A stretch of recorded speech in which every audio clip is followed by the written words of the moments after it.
Okay, now dairy is naturally gluten-free until you start putting stuff in it.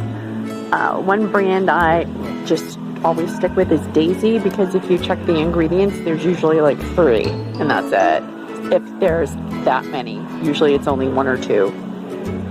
And you will find Daisy is sour cream and cottage cheese. And that's really all I've ever found that they make, which is unfortunate because I love their brand.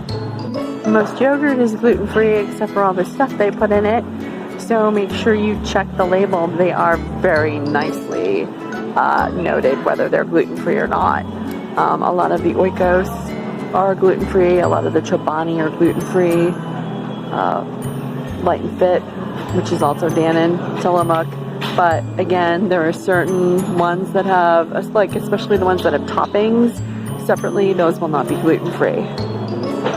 But you can see that this light yogurt is labeled. I noticed that the Kroger brands are always clearly labeled when they're gluten-free. I wonder if that's a coincidence.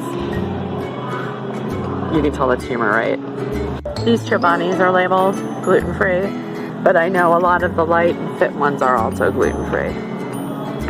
I don't know, orange and cream, that sounds pretty good. I might have to try that. Also in dairy, you'll also find the puddings.